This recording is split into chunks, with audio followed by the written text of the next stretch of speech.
Hello, everyone, and welcome to Saturday Shenanigans. If you love college football, you're in the right place. Welcome to some unfiltered college football content. Before we get into it, make sure to like, comment, and subscribe. I do this for fun, but it would mean so much to me if you guys could support. And without further ado, let's get it.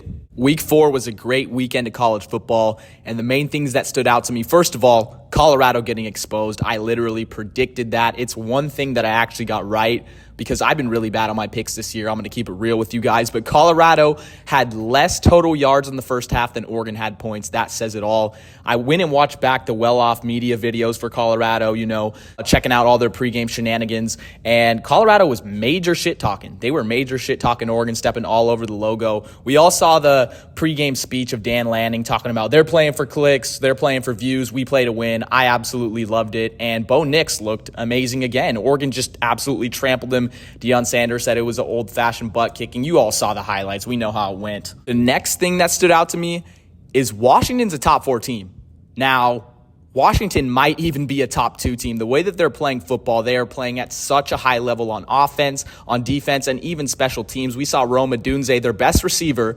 He's an oversized wide receiver. He's 6'3", 6'4". He went for a punt return touchdown. He is shifty, too. It's absolutely unbelievable what their wide receiving core can do with Michael Penix putting balls on the money every single play. And I think Washington's a top 4 team. And if you don't believe me, just watch ball. You need to watch them play. You're not staying up late enough. You're going to sleep at 10 p.m. on the East Coast. That's the only reason why you couldn't agree that Washington's a top 4 team. Even Kirk Herbstreit said it himself. He said Washington is the best team in the country right now. And that's also one of my takeaways from week 4. Ohio State outlasted Notre Dame. In the final plays, Notre Dame tried to stop Ohio State from scoring a game-winning touchdown, and they only had 10 players on the field. It was horrible. There were 2 plays in a row where they didn't have an 11th man. How could you miss that? The broadcast missed it. Notre Dame obviously missed it. But it was a great game for both teams. I mean, I liked what I saw. Notre Dame definitely still has a chance. They have some meat on their schedule. They play USC. They can have some top wins to get back in the college football playoff conversation as a one-loss representative. And for Ohio State, it's just great. I mean, they played better than I expected. I didn't expect Kyle McCord to be that good. He hasn't played like that all season, and Ohio State stepped up when they needed to. It just goes to show that the first 3 weeks really don't matter. They were finding their footing. They got the win, and now they're in prime position to look great in the Big Ten.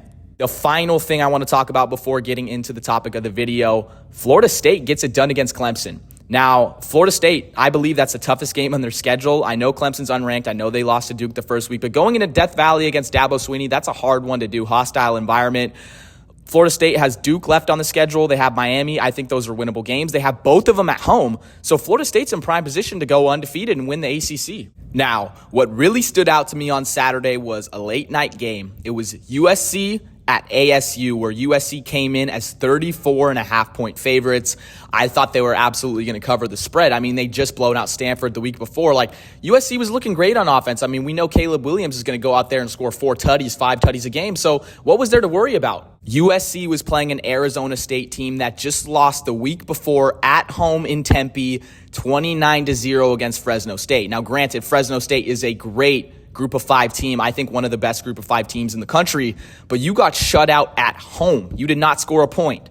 You're without your starting quarterback. You're without your backup quarterback. You're missing guys on defense. You are a hobbled team. So what did I expect USC to do? Go out there and absolutely dominate, and they didn't, which is why I'm concerned. USC walks in there and wins 42-28, and the game was a lot closer than what the score indicates. You got to give all credit to ASU and how they battled, but this made me feel a little weird, so I decided to go back and look at USC's schedule and see kind of what they were doing on the defensive side of the ball, because it was not a great performance. USC has the 70th ranked defense in the FBS. Now, to all of you saying that USC is the front runner in the Pac-12, really?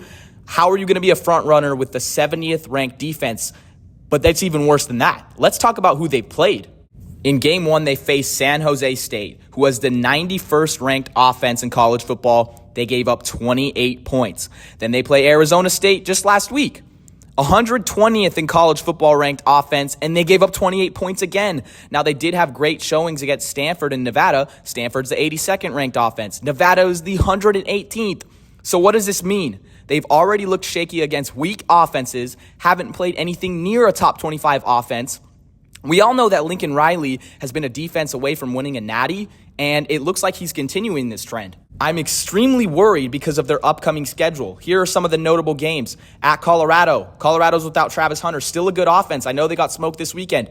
At Notre Dame, what a great team. They just proved that this Saturday. Sam Hartman is that guy. Home against Washington, which is one of the best offenses I've watched in years. How are you going to stop that? And then at Oregon in Autzen. So those 4 games, you are facing some great offenses, all top 25, top 30 offenses. And if USC's defense is playing the way they are, I don't see how they win those games. Caleb Williams throwing 5 touchdowns is not going to save you. USC has to change something. If they're playing at this trajectory, there's absolutely no way that USC makes it to the Pac-12 championship or the college football playoff. I say they lose 2 of those 4 games, maybe even 3. And it all starts this weekend when they go to Boulder and face Colorado.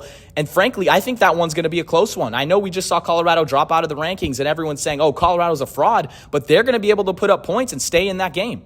Teams like Oregon and Washington are just much more well-rounded than USC. And at this rate, USC's not going to make the Pac-12 championship. I'm sorry. I'm telling you now. I'm predicting it just like I predict that Colorado was going to get exposed last week. You heard it now. Ladies and gentlemen, thank you so much for tuning in. It's been Saturday Shenanigans in a quick one.